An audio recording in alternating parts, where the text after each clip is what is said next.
नमस्कार।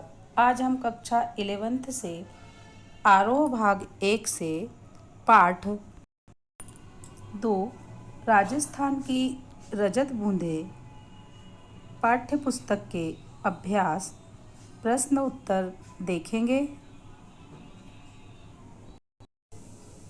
प्रश्न क्रमांक 1। राजस्थान में कुएं किसे कहते हैं? इसकी गहराई और व्यास तथा सामान्य कुओं की गहराई और व्यास में क्या अंतर होता है? उत्तर। राजस्थान में रेत है, अथाह रेत है। वर्षा का पानी रेत में समा जाता है, जिससे नीचे की सतह पर नमी फैल जाती है। यह नमी खड़िया मिट्टी की परत के ऊपर तक रहती है। इस नमी को पानी के रूप में बदलने के लिए 4-5 हाथ के व्यास की जगह को 30 से 60 हाथ की गहराई तक खोदा जाता है। खुदाई के साथ साथ चिनाई भी की जाती है। इस चिनाई के बाद खड़िया की पट्टी पर रिस रिस कर पानी एकत्र हो जाता है। इसी तंग गहरी जगह को कुई कहा जाता है। यह कुएं का स्त्रीलिंग रूप है। यह कुएं से केवल व्यास में छोटी होती है, परंतु गहराई में लगभग समान होती है। आम कुएं का व्यास 15 से 20 हाथ का होता है, परंतु कुई का व्यास 4 या 5 हाथ होता है।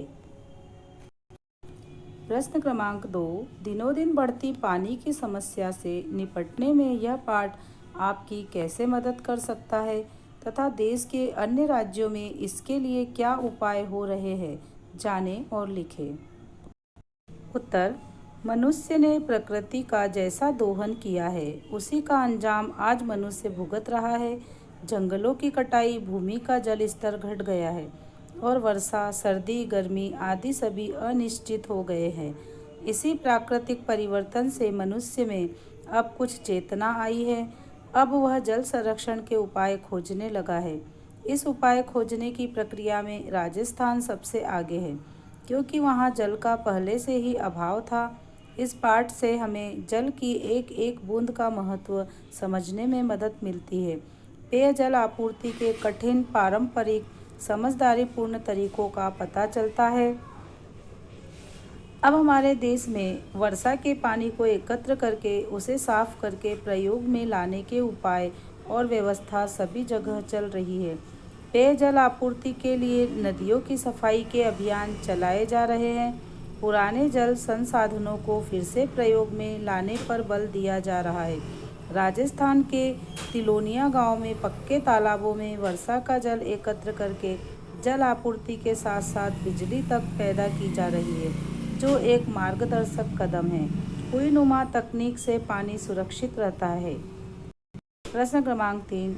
चेंजारों के साथ गांव समाज के व्यवहार में पहले की तुलना में आज क्या फर्क आया है, पाठ के आधार पर बताइए। उत्तर। चेंजारों अर्थात चिनाई करने वाले कुई के निर्माण में ये लोग दक्ष होते हैं। राजस्थान में पहले इन लोगों का विशेष सम्मान था। काम के समय उनका विशेष ध्यान रखा जाता था। कुई खोदने पर चेलवांजी को विदाई के समय तरह तरह की भेंट दी जाती थी। इसके बाद भी उनका संबंध गांव से जुड़ा रहता था। प्रथा के अनुसार कुई खोदने वालों को वर्ष भर सम्मानित किया जाता था। उन्हें तीज त्योहारों में, विवाह जैसे मंगल अवसरों पर नेग भेंट दी जाती थी। फसल आने पर उनके लिए अलग से अनाज निकाला जाता था। अब स्थिति बदल गई है। आज उनका सम्मान कम हो गया है। अब सिर्फ मजदूरी देकर काम करवाया जाता है। प्रश्न क्रमांक 4। निजी होते हुए भी सार्वजनिक क्षेत्र में कुइयों पर ग्राम समाज का अंकुश लगा रहता है। लेखक ने ऐसा क्यों कहा होगा? उत्तर। जल और विशेष रूप में पेयजल सभी के लिए सर्वाधिक महत्वपूर्ण है। कुई का जल और रेगिस्तान की गर्मी की तुलना करें तो जल अमृत से बढ़कर है।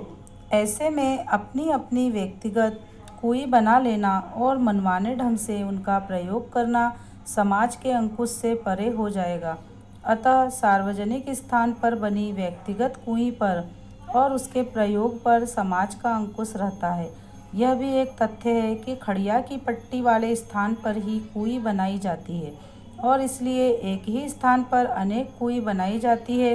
यदि वहाँ हर एक अपनी कुएं बनाएगा तो क्षेत्र की नमी बढ़ जाएगी, जिससे कुएं के पानी एकत्र करने की क्षमता पर फर्क पड़ेगा।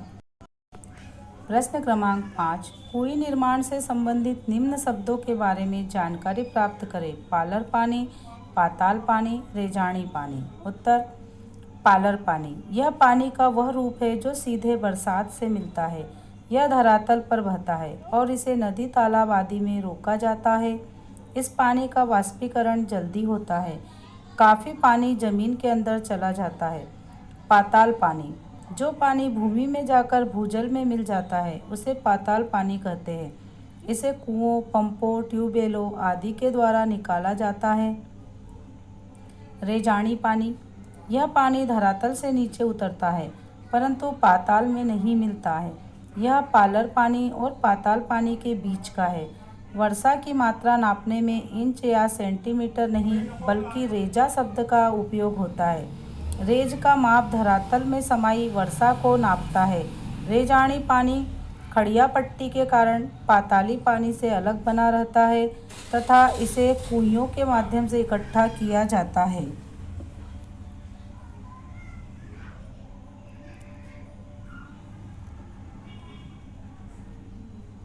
अन्य महत्वपूर्ण प्रश्न।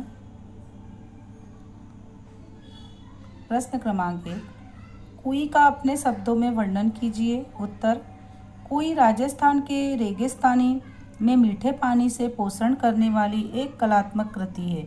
इसे बनाने में वहाँ के लोगों का पीढ़ी दर पीढ़ी का अनोखा अनुभव लगा है और एक समूचा शास्त्र विकसित किया गया है।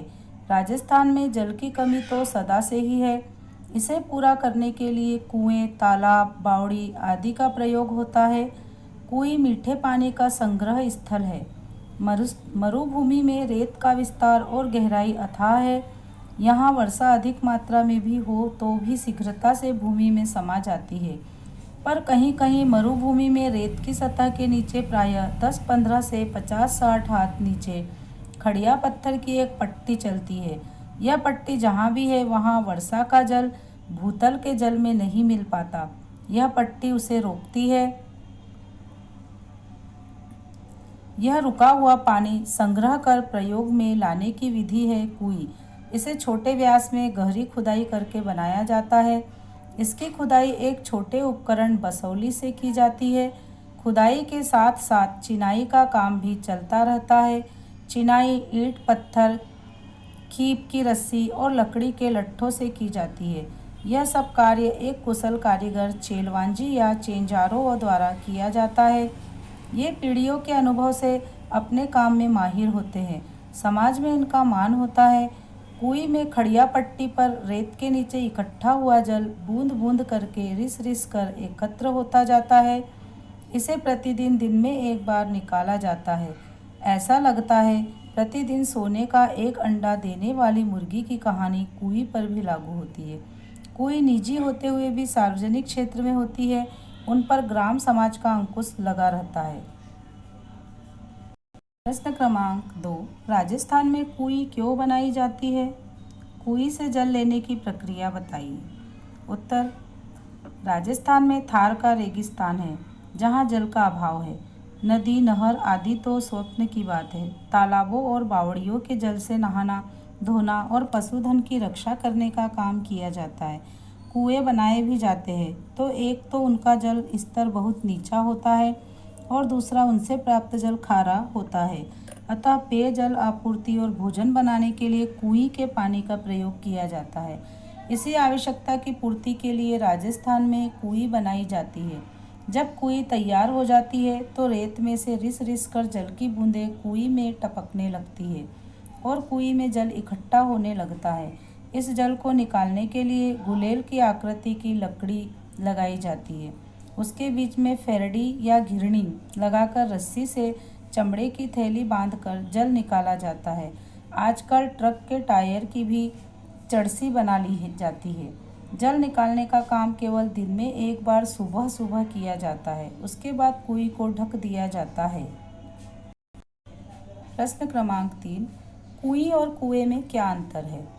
उत्तर, कुएं का व्यास, सकरा और गहराई कम होती है। इसकी तुलना में कुएं का व्यास और गहराई कई गुना अधिक होती है।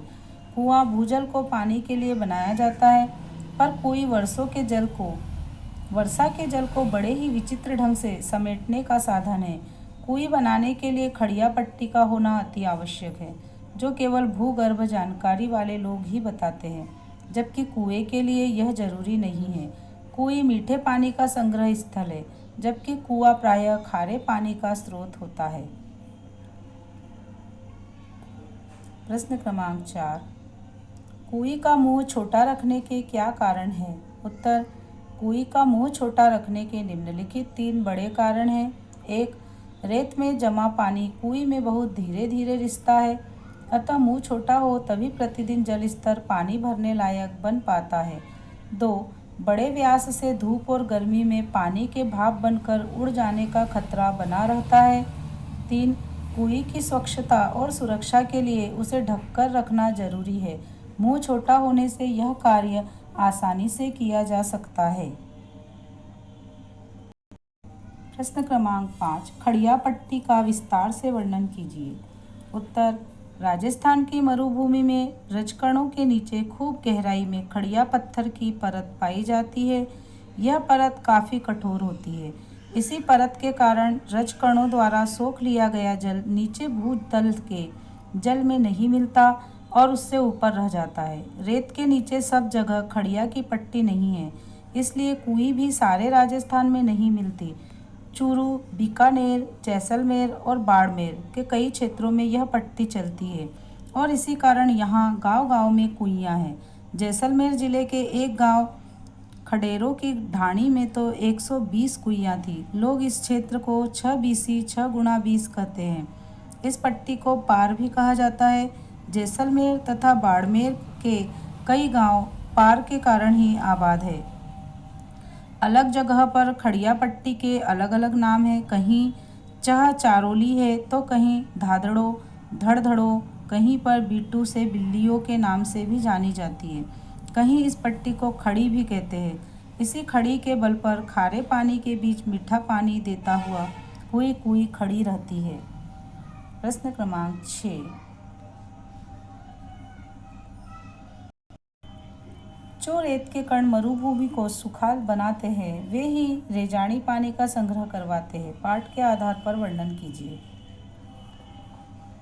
उत्तर, रेत के कण बहुत ही बारीक होते हैं। वे अन्यत्र मिलने वाली मिट्टी के कणों की तरह एक दूसरे से चिपकते नहीं।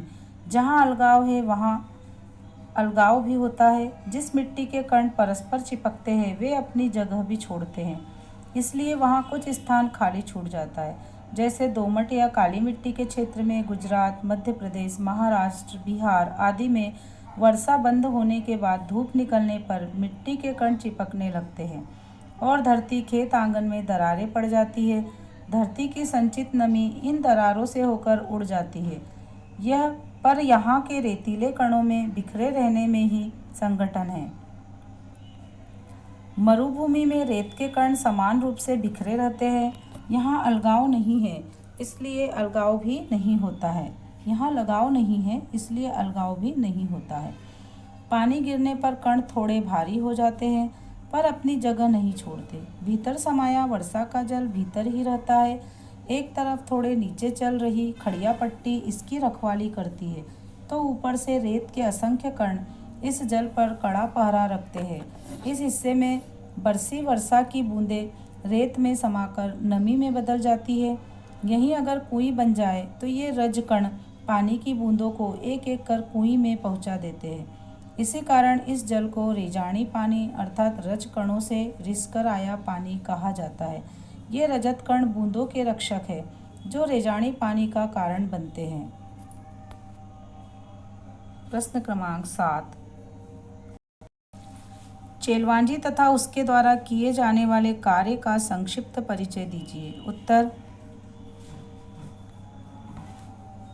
चेलवांजी अर्थात चेंजारो वह व्यक्ति है जो रेगिस्तानी इलाकों में कुएं खोदने के कार्य में कुशल होता है। इन क्षेत्रों में कुएं खोदना एक विशेष प्रक्रिया है। इसमें छोटे से व्यास की 30 से 60 हाथ तक खुदाई और उसके साथ साथ चिनाई करनी पड़ती है। खुदाई के समय जमीन की नमी और हवा के अभाव में दम घोंटू वातावरण रहता है। चिनाई के लिए ईंट पत्थर या खीप की रस्सी गिराई जाती है। सिर को चोट से बचाने के लिए पीतल या तांबे का टोप पहना जाता है। यह प्रक्रिया काफ़ी कठिन होती है।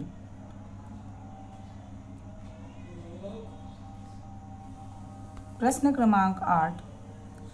राजस्थान में कुएं केवल जल आपूर्ति ही नहीं करती, सामाजिक संबंध भी बनाती है। कैसे? उत्तर, कुएं जनसंपर्क स्थापित करने का काम करती है। कुएं की खुदाई करने वाले चेलवांजी चेंजारो तो जिस परिवार के लिए कुएं बनाता है उसका माननीय सदस्य बन जाता है, क्योंकि रेतीली मरुस्थल में जल सबसे कीमती अमृत माना जाता है। अतः चेंजारो जलदाता है, उसका मान अन्नदाता से भी ऊपर है। केवल कुएं बनाने तक ही नहीं, उसे सदा के लिए तीज त्योहार, शादी ब्याह में बुलाया जाता है और आदर के साथ भेंट दी जाती है।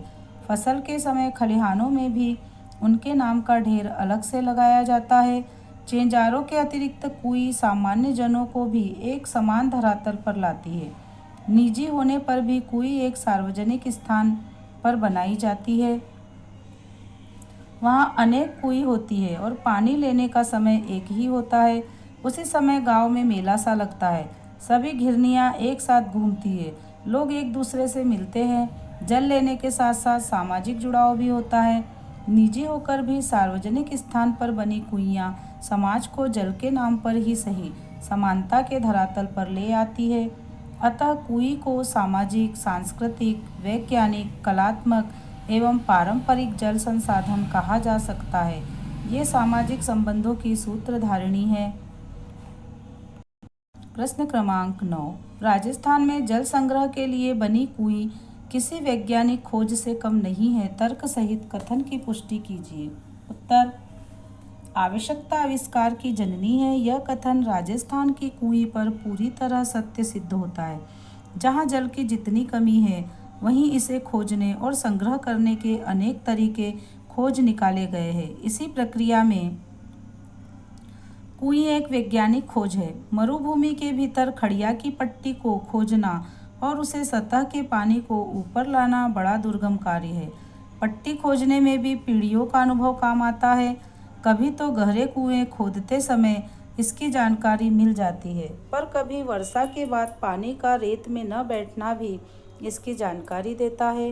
कुएं के जल को पाने के लिए मरुभूमि के समाज ने खूब मंथन किया, अपने अनुभव को व्यवहार में उतारने का पूरा शास्त्र विकसित किया। दूसरा बड़ा वैज्ञानिक प्रक्रिया वाला उदाहरण है कुएं को खोदना। इसमें चेंजारों के कुएं खोदते समय दम घोंटू गर्मी से छुटकारा पाने के लिए ऊपर से रेत फेंकना अनुभव विज्ञान ही तो है। तीसरी बात है कुएं की चिनाई, जो पत्थर, ईंट, खीप की रस्सी अथवा अरणी के लट्ठों से की जाती है। राजस्थान की मूल निवासियों की इस वैज्ञानिक खोज ने अब आधुनिक समाज को चमत्कृत कर दिया है। आज पूरा देश जल की कमी को पूरा करने के लिए राजस्थान को मार्गदर्शक मान रहा है। प्रश्न क्रमांक 10। कुएं की खुदाई को विशेष प्रक्रिया क्यों कहा गया है? विस्तार से स्पष्ट कीजिए। उत्तर, कुएं जितनी उपयोगी है उतनी ही वैज्ञानिक और कलात्मक भी है। इसे खोदना साधारण या सामान्य लोगों के बस की बात नहीं है। सर्वप्रथम तो यह जांच की जाती है मरुभूमि की वह जमीन जहां कुएं बनानी है, कुएं बनाने योग्य है या नहीं, अर्थात उसके नीचे खड़िया की पट्टी है, तभी रेजानी पानी मिल सकता है। उसके बाद छोटा व्यास खींचकर विशिष्ट चेंजारो खुदाई का काम आरंभ करता है। खुदाई के लिए फावड़ा या कुदाली का प्रयोग नहीं होता, वरन बसौली नामक एक छोटी डंडी में लगे नुकीले फाल वाले औजार से की जाती है। चेंजारों की छाती और पीठ से एक हाथ दूर ही व्यास रहता है। इस सकरी जगह में और कोई यंत्र काम नहीं करता। जैसे कुएं की गहराई बढ़ती जाती है, वैसे वैसे ही भीतर घुटन बढ़ती जाती है। उसे दूर करने के लिए ऊपर जमीन पर खड़े लोग एक एक मुट्ठी रेत फेंकते रहते हैं। उसके साथ ताजी हवा कुएं में जाती रहती है। छोटे से डोल बाल्टी नुमा बर्तन में नीचे से रेत ऊपर भेजी जाती है। चिनाई का काम भी साथ साथ चलता रहता है। अतः चेंजारो सिर पर लोहे या पीतल, तांबे का टोप पहने रखता है। यह खुदाई की प्रक्रिया तब तक चलती रहती है जब तक खड़िया की पट्टी नहीं आ जाती। खड़िया की पट्टी आने पर सजलती का उत्सव मनाया जाता है। जलधार आ जाती है, चेंजारो ऊपर आ जाता है, विशेष भोज का आयोजन किया जाता है। चेंजारों को तरह तरह की भेंट दी जाती है और विदा कर दिया जाता है। पर हर तीज त्योहार, ब्याह शादी और फसल के समय उन्हें मान के साथ भेंट दी जाती है, क्योंकि कुएं निर्माण की दुरह प्रक्रिया की कला कुशल, विशिष्ट और अनुभव सिद्ध लोगों में ही होती है। धन्यवाद।